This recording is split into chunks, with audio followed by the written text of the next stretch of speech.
Today's story is about Opus was very happy with his life until, after 15 years of being married, something bad happened to their marriage, something that threatened to change everything and going to hurt his two daughters too much. See how? I hope you all enjoying this long story. Okay, let's go on to the story. I am Ron. Lily and I had been married for 15 years. I was very happy with our family. And I knew that my wife loved me very much. I was very happy the way our marriage had evolved over the years. We had two lovely daughters in their early teens, and we were both had good jobs. She as a voice translator for a film studio and me for a security company. I loved my wife very much and I knew she was completely devoted to me. We were all healthy and living in a beautiful house in a respectable part of the city. Life was good and I knew that things couldn't really get much better. Lily had gained weight after the birth of our second daughter and she had never been able to lose it completely. She also had beautiful blue eyes, the large lens of the glasses which she wore. No contact lens for her since they tended to irritate her eyes when reading or doing paperwork, made her eyes look larger and even more attractive. Of course I was in love with her, and I knew that she was in love with me also. We had two great daughters, a nice home and money was not a problem. I was very happy with my life until, yes, after 15 years of being married, something bad happened to our union. Something that threatened to change everything and thus shatter my happy and perfect world. You see, for the last couple of years, Lily had taken into the habit of going out with the girls with whom she worked. They had 3 or 4 preferred pubs and they changed spots all the time. They went to these places after work on alternate Fridays. As she often explained to me, the girls went out only to talk and to unwind. Of course, I didn't mind her going out by herself like that. I was home at 4:30 every day. And I was the one to stay with our daughters whenever she went with the girls. On those days that she went out, I would fix supper for my daughters and I was always the one to help them with their homework. I enjoyed doing this. She was usually back home by 8 on those evenings out, and we would then spend the weekend together as a family, involved in activities that we all liked, and of course eating out with our 2 daughters on Saturday evening. But for the last couple of months she had been getting home later than usual on evenings out with the girls. She was now getting home closer to 10 and I could tell that she was having a few drinks. Of course, I didn't say anything since she was still the loving wife she had always been, and each time she got home after those evenings out, she always had that typical smile on her face that made me want to hug her. I knew going out like that with her friends was her way to relax. It was taking her mind away from the long week of hard work. I told myself that she was just having harmless fun with the group of girls she was working with, and I saw nothing wrong with it, even if she was now getting home later than usual. Then one Monday morning, a few weeks ago, I got an email from someone who had simply signed it a friend. I came close to deleting the message without reading it, but on second thought I took the time to read it. It went like this. I was at the Black Crow last Friday evening. I saw your wife there with a group of people. I must say she was enjoying herself a lot. I also saw her dancing with one of the men in her group. He danced with her almost exclusively. I thought you would like to see how she is enjoying herself this evening. So I took a picture of her using my cell phone. Watch the picture carefully. And if you still think there is nothing wrong with the way she danced, then just forget it. Accompanying the email was an attachment that I needed to open to see the picture. Why would someone bother to send it to me if there was nothing special about it? Besides, this email had already planted the seed of doubt in my mind, and I feared what I was going to find out. In this email, I had already been informed that Lily was dancing when she went with the girls. Also, there were male co-workers with them, and she had never mentioned this to me. I had always been under the impression there were only females with her. Of course, she could have been dancing with someone who was already in the Black Crow, someone who was not actually with their group. But even then I felt a lump in my throat, and I began to have a strange feeling about the whole thing. Against my better judgment, I decided to open the attachment. The instant the picture appeared on the screen, I could see it wasn't perfectly centered, as if the one taking picture had been careful so that he or she wouldn't be observed. I noticed co-workers of my wife, females as well as males, sitting at a long table in the background. The picture was somewhat blurred, but still I could see my wife on the dance floor on the right. She was wearing her beige blouse printed with red flowers and green leaves with the matching brown slacks. This was the outfit Lily had been wearing the last time she had gone out with the girls. Therefore I knew the picture I was now looking at had been taken the previous Friday. She had arrived home later than usual that evening. It was 10:30 when she gave me a hug and looked at me with her usual smile. In the picture I could see her on the dance floor in the arms of a tall, young man. They were pressed very tightly to each other, and Lily had both her arms around his neck. To say that I was shocked was putting it mildly. I couldn't remember ever having danced like that with Lily, or with any other girl in public.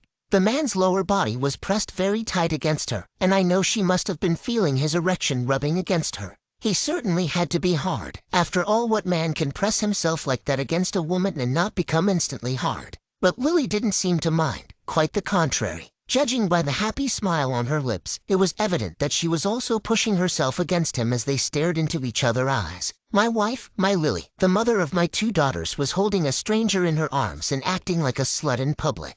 I couldn't believe what I was seeing. I know that she wouldn't even dance with me like that in public. Why the hell was she letting a stranger act this way with her? Or was he really a stranger? The seed of doubt was now firmly planted in my mind, and growing fast, without my being able to prevent it. All sort of scenarios involving my wife with other men began to develop in my mind. I suddenly felt sick and I had to rush to the bathroom, where I threw my breakfast down the toilet. Lily, my wife, was behaving like a whore in public. Was she having an affair? How could she do that to me and to our 2 daughters? Then, many other questions began to pop within my mind. Who was that man? Was he working with her? How long has this been going on? Why was she playing him? Update: was she cheating on Opus? Opus was going to get to the bottom for a solid proof of what was going on. Let's see and update what she did. For the next half hour I remained in the privacy of my office's bathroom trying to sort out my mind. Gradually new emotions began to surface. Disappointment, sadness and anger, followed by a strong desire to seek revenge. A whole spectrum of intense emotions which tended to create a maelstrom of reactions took hold of me. I wanted to kick Lily. I wanted to hug her and ask her to stop. I wanted to divorce her. Then, a second later, I would forgive her and give her another chance. For a while, as I sat there on the seat of the toilet, I thought I was going crazy. At last I got control of myself. I made up my mind to do nothing but wait and watch Lily, to see what would happen before taking action. There was no point for me to take an emotionally influenced decision right away, before I knew exactly what was going on. No, I needed to wait a little and not say anything to her about what I already knew. At the same time, I was going to get to the bottom of it all. One way or the other, I had to get a solid proof of what was going on. Was she cheating on me, or was she only having exaggerated fun? But I already knew she had lied to me by omitting to tell me the whole truth about her evenings out with the girls. Her movie studio was only a couple of blocks away from the building where I was working. Since I was often on the road doing work, it was easy for me to check on Lily. So the following day at 11:30 I was parked at the end of the parking lot where she worked. I felt relatively safe sitting there watching the exit door since my company car had tinted window glass, and I knew it would be impossible for anyone to see me inside. I waited there until 1. But she never came out. I did the same for the rest of the week, and on Friday at 12:15 I saw Lily and 3 others, a woman and 2 men, get into a black BMW. Lily sat in front next to the driver, and they drove away. Of course I followed them. They drove downtown for a couple of miles, then I saw them enter the parking lot of a fancy restaurant. I watched them laughing as they went inside. I was parked on the other side of the street, right in front of the restaurant, and I remained there in my car until they came out at 2. Lily was walking next to the tall, light-haired man. The driver, he seemed to be the same man she had been dancing with in the photo I already had. She appeared very cheerful and excited, touching his arms as she talked to him. This, more than anything else, made me angry. They drove back to her place of work and all went inside. So far, Lily hadn't done anything wrong except that she forgot to mention to me she sometimes went out to eat out with male as well as female co-workers. But, more important still, the 4 of them who had gone to lunch had been acting as if they were 2 couples, not as friends or co-workers, and this was what was bothering me the most. Lily didn't go out with the girls after work that Friday, and she got home at 5:15. She was cheerful and smiling just as usual, and it took a lot of willpower on my part to control myself and not bombard her with questions. But I still asked her, once we were quietly sitting in front of the television after supper, if she had had a good day at work, and next I asked her what she had eaten at noon. For a few seconds I noticed she didn't know exactly what to say, but soon enough she told me she ate the tuna sandwich she had prepared before leaving for work in the morning. Liar, and maybe cheater also, I told myself. Lily was looking at me with those big blue eyes that I loved so much as she told me that flagrant lie. Even though I could feel my anger building deep inside, I still felt an urge to reach out for her and hug her. Of course, being in love with someone does that. I knew I had to control myself or risk doing something I might regret afterward. Instead of asking her more questions, I decided to change the subject and talk about my day at work. I tried to act as I usually did every weekend. I don't think Lily noticed that we had the potential for a big problem. We even made love twice later in bed, and she acted like the loving wife she had always been. On Saturday we went to the zoo with our daughters and we had a lot of fun as a family. For a short time I even forgot about the events of the previous week. I didn't bother to check on her at noon for the rest of the week since it was my intention to follow her Friday evening after work instead. When my two daughters got home at 4:15 that Friday, I was already home waiting for them. After ordering a pizza for them, I explained that I had to go at the office and would be home later in the evening. They were now both old enough to take care of themselves and it didn't bother me to leave them alone in the house as long as they locked the door. I knew they would be sleeping in their room by the time I got back. I immediately got into my car and drove to Lily's workplace. At 5 exactly I watched her get into her car. When she left the parking lot she turned in the opposite direction from our home and I knew she was driving toward a pub for her evening out with the girls. I had no trouble following her, since there was a convoy of 6 cars between my SUV and my wife's Toyota. We were all driving in the same direction, which I knew was toward a pub, a watering hole or a dance hall, whatever you want to call it. 10 minutes later I watched Lily's Toyota and the other 6 cars entering the parking lot next to a combination bar restaurant called the Glass Shoe. I remained in my car, which I parked at the other end. When everyone was inside, I got out of the car and I walked once around the place. It never hurt to learn as much as possible about the place where the one you are trying to keep an eye on has gone. The pub was relatively far from the rest of the buildings with parking spaces all around it. On 2 sides were the streets, since the Glass Shoe was situated on a corner, while the 2 other sides were defined by a well-trimmed 5-foot-high cedar hedge in front of which were parking spaces. Then I noticed the black BMW that had been in the convoy, and into which Lily had gotten in to go to the restaurant the previous Friday. It was now parked just in front of the cedar hedge, completely apart from the other cars. In front of the building itself, I observed that there were separate sets of doors. One set led to the restaurant while the other set was the entrance to the bar. At the back there were fire doors for both the bar and the restaurant, but these were for emergency use only. There was also another entrance on the other side, where most of the cars were parked, and this one led also to the bar. But Lily's group hadn't entered through that door. They had gone through the door leading to the restaurant part of the building. I went back to my car and began to change into clothes I had brought for that purpose. I put on a baseball cap and a black windbreaker, then I added a pair of glasses to my disguise. Then, so as to change my facial features somewhat, I shoved a protective denture into my mouth, one just like those that boxers wear. I knew I was going to have a hard time talking and drinking with this, but I didn't care since it was not my intention to get into a discussion or to get drunk. When I looked at myself in the rearview mirror I knew that no one was going to recognize me. I waited another hour in my car before entering the bar. The group with my wife were now seated together near the dance floor. They were drinking and having fun. Including my wife, there were 6 women and 4 men in the group. When I say my wife sitting very close to the same guy she had gone eating with the previous Friday, I became sad and was disappointed. I figured that something was probably going on between them. After taking a table at the back and as far away as possible from them, I began to observe what was going on. It was darker in that section where I was seated and there were a couple of lonely souls drinking their troubles away, just like me.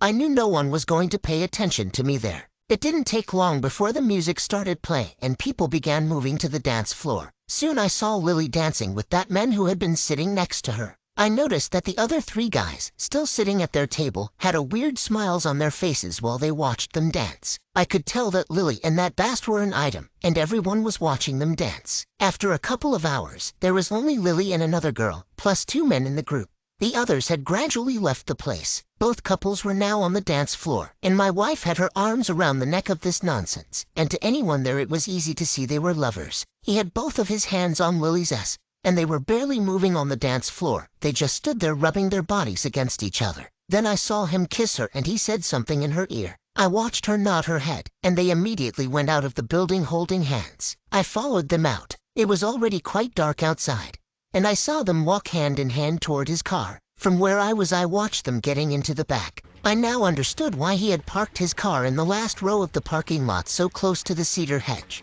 He knew that he wouldn't be bothered there since there was no car near them, and with the hedge at the back of his car he probably felt quite safe there. What were they going to do exactly? How far was Lily going to let him go?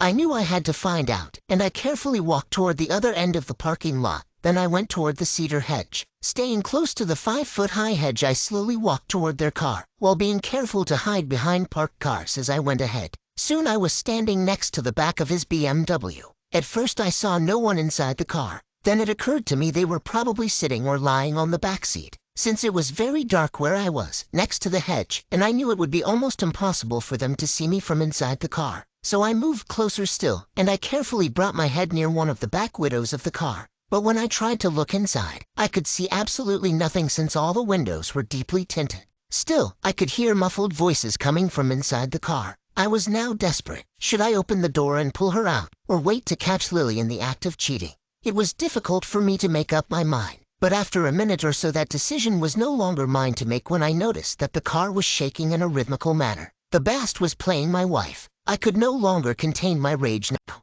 I reached for the handle of the door, and I quickly threw it open. The roof light suddenly flooded the inside of the car, and I saw my wife, my Lily, lying on her back with her lover lying on top of her. They were playing. I had removed my fake glasses previously as well as the protective denture from my mouth. As soon as the light was on inside the car, Lily's eyes opened wide and she looked straight at me. I actually saw the expression on her face change from one of bliss to one of shock in a few short seconds. After a few more seconds, all she could manage to do was mumble in a rusty-sounding voice, "Oh God, Ron, I am sorry." Then in a much more urgent and loud voice, "Don't do anything you will regret later, I beg you. This mean nothing to me. Wait for me. I am going home right now, Ron. For all I care, you can go straight to hell, you cheating bitch, and take Loverboy here with you." I slammed the door shut and turned around, walking straight toward my car. By the time I was pulling away from the parking lot, Lily was already halfway to my car, shouting at me to wait for her. Update 1. Now she want Opus to forgive her. Let's see an update what Opus did to her.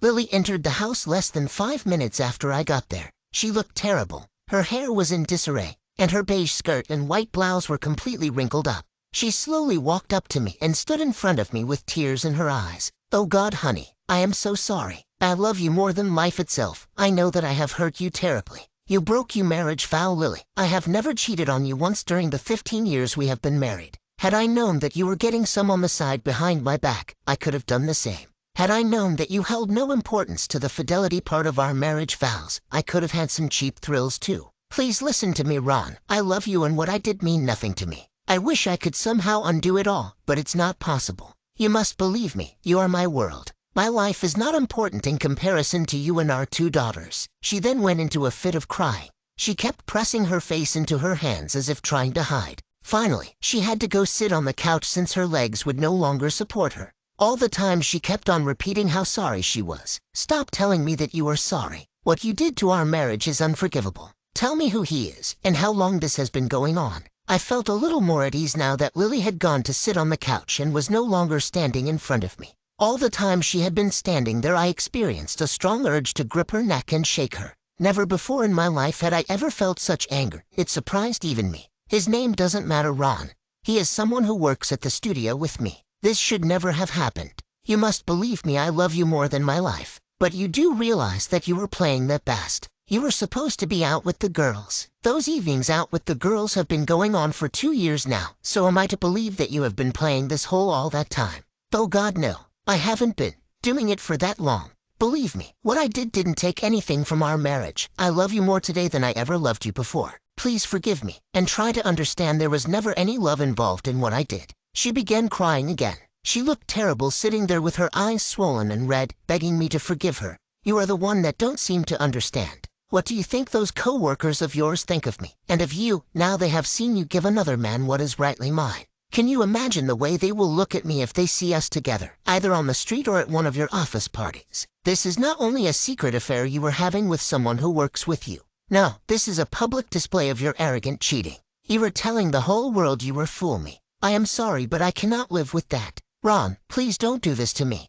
You know that I can't live without you. Please don't talk like that. I want you to forgive me. This will never ever happen again. I solemnly swear this to you. Saving our marriage and our family is all that counts now." While she was talking, I had gotten up and I had my back to her. I was getting ready to leave since I needed time to think. "What marriage, Lily? You destroyed our marriage the very first time you opened your legs for another man. What is happening today is the result of that very first play." All of a sudden, I heard a loud moan followed by a plaintive cry, the like of which I had never heard before. When I looked at Lily, she was lying on the floor with her head hidden in her arms. I could see her back shaking as she cried in desperation. Once again I had a strong urge to take her into my arms and hug her. But at the same time the anger I felt, and especially the feeling of betrayal, were both too strong. I no longer trusted myself to remain near her. Instead, I quietly left the house and went to spend the night in a hotel room. I didn't sleep at all that night. The next morning I called my secretary and told her I wouldn't be going to work that day.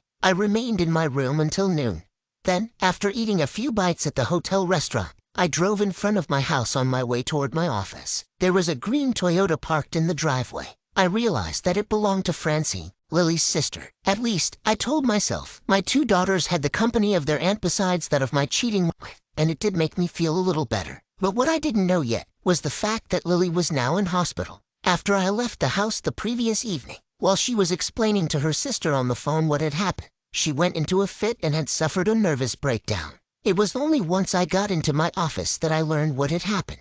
Lily's sister, Francine, phoned me and we had a long talk together. She said Lily was a nervous wreck and crying all the time. It seems that less than an hour after I left the house the previous evening, my eldest daughter had phoned to tell Francine that Lily was delirious and I was not home. Francine then talked to her sister and she immediately drove to my house. When she realized the condition her sister was in, she immediately called an ambulance. Francine told me she was still at my house and would be taking care of my two daughters for a few days. She also insisted that I go and see my wife at Santa Mary's Hospital in town. After I hung up, I was beyond shock. Had I acted like a selfish bastard the previous evening? Had I not left the house, leaving my daughters and my wife when they all needed me the most? Maybe, but one thing I did know, had I remained in the house with her that evening, there was a possibility, however small it was, that I could have turned violent because of what she had done. Yes, she may have destroyed our marriage, but until yesterday I didn't consider myself as one of those men who hid their head in the sand when faced with a problem.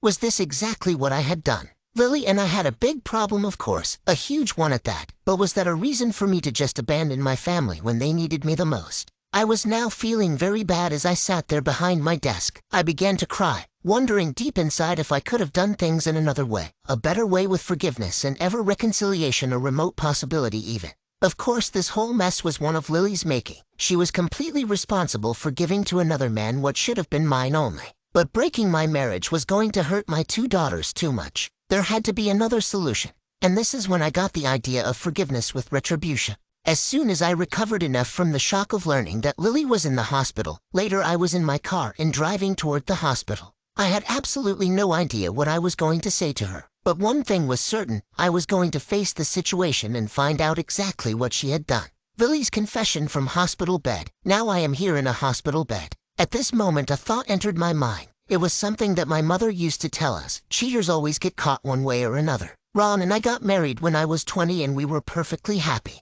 We had two wonderful daughters and were living in a nice house in a wonderful neighborhood. Money wasn't a problem. And more important still, I loved my husband and I knew that he loved me also. When my youngest daughter was 6, I got a job at a film studio not far from where my husband worked. With the fall of the Iron Curtain and the gradual democratization of communism, there was a tremendous demand on the part of the people of Russia for films from the U.S. Since I was fluent in Russian and I'd had many roles acting in small plays when I was attending university, I managed to get a job as a female voice translator for English films, so as to translate them into the Russian language. It was a wonderful job, the money was good, and I was excellent at what I did. I had been working there for 5 years when a new voice translator by the name of Victor Daninko came to work for us. He was a tall young man in his late 20s with dark blonde hair, and he was extremely good-looking.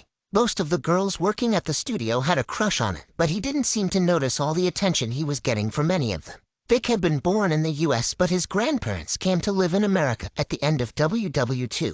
His parents always spoke Russian at home, and he was now perfectly bilingual also. Therefore, he and I began to work together often, and a deep friendship soon developed between us. This is when my problem began. You see, before I knew it, I thought I was in love with him. At first he treated me just like he did the other girls. He would talk to me about work matters and we would work well together. Then he began to come with us when we went out on alternate Fridays. Soon we were more than work comrades, we became good friends. He told me all about himself, and I told him the story of my life. I even told him things that I had never said to my husband.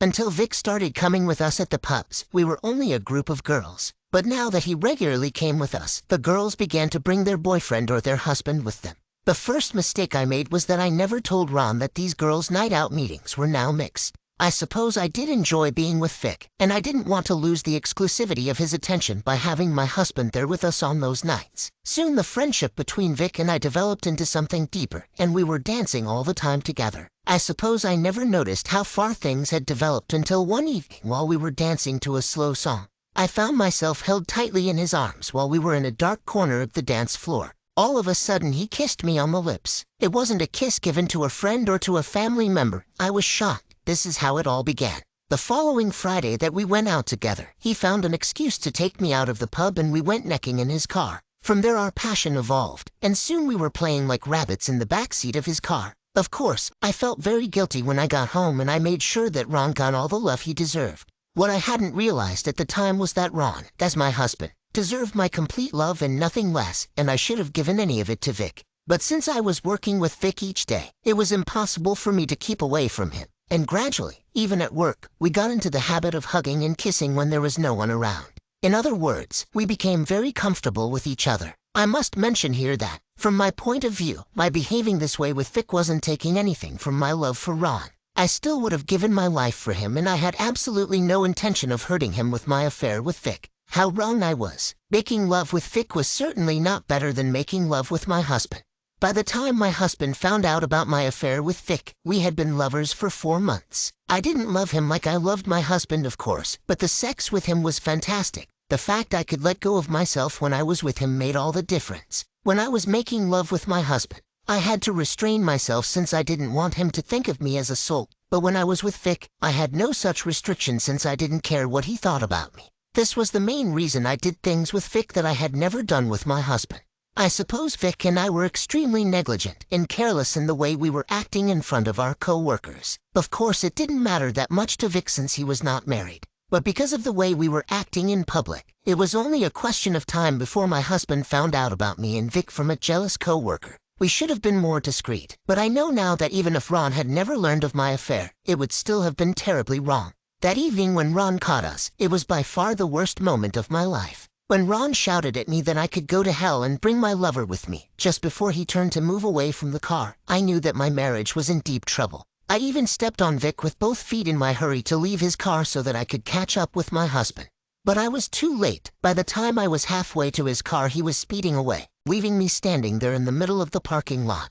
You see, up to that time, I considered my love for Ron like a fire. That fire was burning only for him, and I knew that he felt the same about me. Then one day, when Vic entered my life and when he kissed me that first time, it was like a spark of that fire ignited another fire, and this one began to burn for Vic. These emotions that I felt for Vic didn't take anything away from the love I felt for my husband.